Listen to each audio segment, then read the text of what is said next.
प्रभु यीशु मसीह के नाम में आप सबको प्रेज द लॉर्ड। मैं पास्टर डेविड आपके बीच में छोटे छोटे वीडियो के द्वारा हम प्रभु के वचनों को सीखने की और उनमें लिखी हुई गहरी बातों को समझने की हम कोशिश करेंगे। आज मैं आप सबके सामने एक छोटे से संदेश को लेकर आया हूँ। वो ये है कि हम जब बाइबल पढ़ते हैं तो कई जगह पर हमको नंबर्स दिखाई देते हैं। कभी 1 अंक, कभी 2 अंक, कभी 3, कभी 7, कभी 40, ऐसे कुछ अंक दिखाई देते हैं। तो इस अंकों में भी बहुत बड़ा अर्थ छुपा हुआ है। उसके अंदर भी हम बहुत सारी बातों को हम सीख सकते हैं। आज मैं कुछ अंकों के बारे में आपसे बातचीत करने की इच्छा रख रहा हूँ। आइए हम शुरू करते हैं। सबसे पहला अंक है 1 नंबर। 1 नंबर किसको दर्शाता है? अगर हम बाइबल को अगर ठीक से पढ़ते हैं और अगर हम बाइबल के उत्पत्ति की किताब को हम पढ़ते हैं तो हम उसमें लिखा हुआ है कि परमेश्वर ने सृष्टि को किस रीति से बनाया। सृष्टि के बनाने के उस क्रम को अगर हम समझने की कोशिश करेंगे तो उनमें हमको बहुत सारे नंबर्स और उस नंबर्स में छुपे हुए अर्थ का हमको ज्ञान होगा। सबसे पहले बात, 1 नंबर किसको दर्शाता है? अगर हम उत्पत्ति की किताब उसका पहला अध्याय उसका पहला वचन में पढ़ेंगे तो यहाँ ऐसा लिखा हुआ है, आदि में परमेश्वर ने आकाश और पृथ्वी की सृष्टि की। आदि में परमेश्वर ने, यानी आदि में कोई नहीं था, आदि में केवल परमेश्वर था। यानी वो प्रथम परमेश्वर है, वो प्रथम वाला व्यक्ति है, यानी सबसे पहले कोई नहीं था, वही था।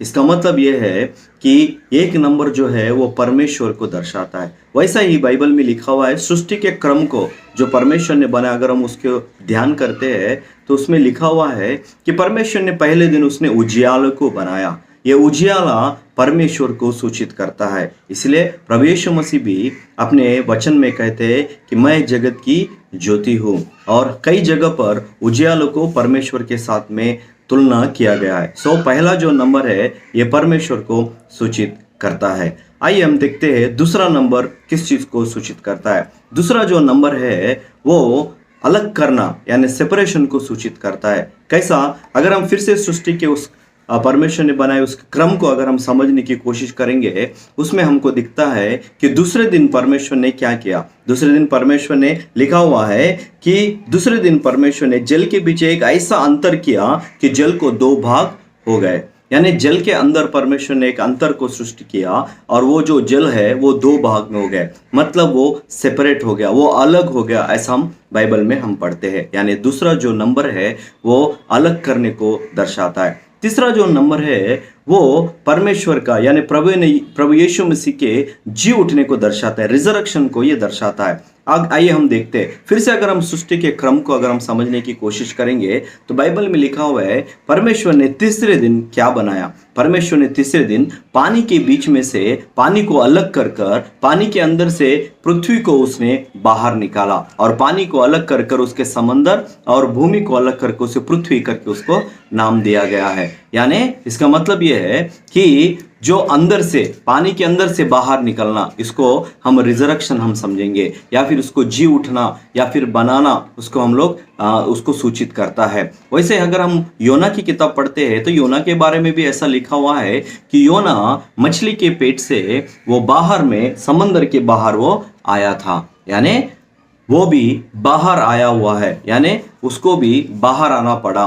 वैसे ही प्रभु यीशु मसीह के बारे में भी लिखा हुआ है कि प्रभु यीशु मसीह मारे गए थे, गाड़े गए थे, समाधि किए गए थे, उसके बाद 3 दिन के बाद मुर्दों में से वो जी उठे, वो बाहर आ गए। पुनरुत्थान यानी वो जी उठने को दर्शाता है, रिजरेक्शन को दर्शाता है। तीसरा जो अंक है वो रिजरेक्शन को दर्शाता है, जी उठने को दर्शाता है। आइए जानने की कोशिश करते कि चौथा जो अंक है वो किस चीज को दर्शाता है। बाइबल कहती है चौथा जो अंक है वो प्रभु यीशु मसीह को दर्शाता है। फिर एक बार अगर हम सृष्टि के क्रम को अगर हम समझने की कोशिश करेंगे, जो परमेश्वर ने बनाया उस सृष्टि के क्रम को अगर हम समझेंगे तो उसमें लिखा हुआ है, चौथे दिन परमेश्वर ने सूरज को और चांद को बनाया। ये सूरज को इसलिए बनाया ताकि ये जो सूरज है ये पूरा पृथ्वी को उजियाला दे। और बाइबल हमें सिखाती है कि धार्मिकता का सूर्य तुम्हारे लिए उदय होगा। वो कोई और नहीं, प्रभु यीशु मसीह, कई नबियों के द्वारा ये वचन कहा गया है। यानी जो सूरज है वो यीशु मसीह के साथ उसकी तुलना की गई है।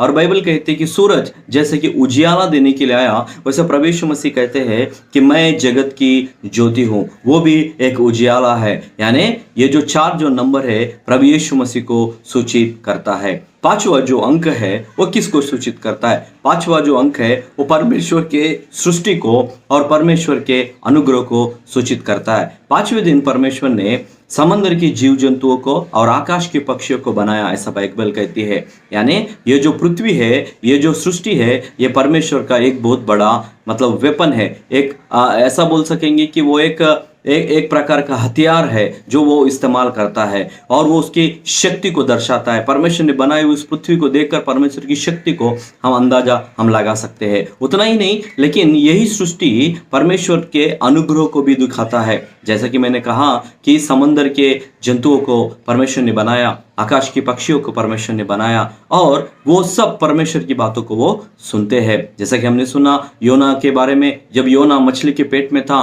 तो जैसे परमेश्वर ने आज्ञा दी, वो मछली वो योना को बाहर, वो समंदर के बाहर में वो उगल देती है। यानी परमेश्वर की बात को मछली सुनती है। और हम बाइबल में देखते हैं कि प्रभु का दास जब वो भूखा था तब उस समय में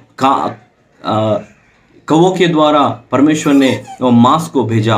यानी कौवे भी परमेश्वर की बातों को सुनते हैं। यानी जब जरूरत पड़ती है तो परमेश्वर उसको एक हथियार के समान इस्तेमाल करता है, या तो फिर उसी पृथ्वी के द्वारा, उसी सृष्टि के द्वारा परमेश्वर अपनी कृपा को हमारे जीवन में, उसके अनुग्रह को और उसकी दया को हमारे जीवन में वो उंडेलता है। यानी ये जो सृष्टि है परमेश्वर की शक्ति को, उसके अनुग्रह को दर्शाती है। ये 5वां अंक हमको सूचित करता है। 6वां जो अंक है वो मनुष्य को सूचित करता है, क्योंकि 6वां जो नंबर है, 6वें दिन मनुष्य को परमेश्वर ने बनाया, इसलिए ये जो नंबर है ये मनुष्य का नंबर है। आइए जानते हैं 7वां नंबर। 7वां जो नंबर है बाइबल में सिखाती है, ये परिपूर्णता को दर्शाता है। यानी पूरे 6 दिन काम करने के बाद 7वें दिन परमेश्वर ने विश्राम किया। यानी परिपूर्णता को पूर्ण कंप्लीट करने के बाद सब कुछ देखा वो अच्छा है, उसके बाद परमेश्वर ने वहां पर रेस्ट लिया, परमेश्वर ने वहां पर विश्राम लिया, ऐसा बाइबल हमें सिखाती है। यानी 7वां जो अंक है वो परिपूर्णता को वो दर्शाता है। आइए हम जानने की कोशिश करते हैं 8वां नंबर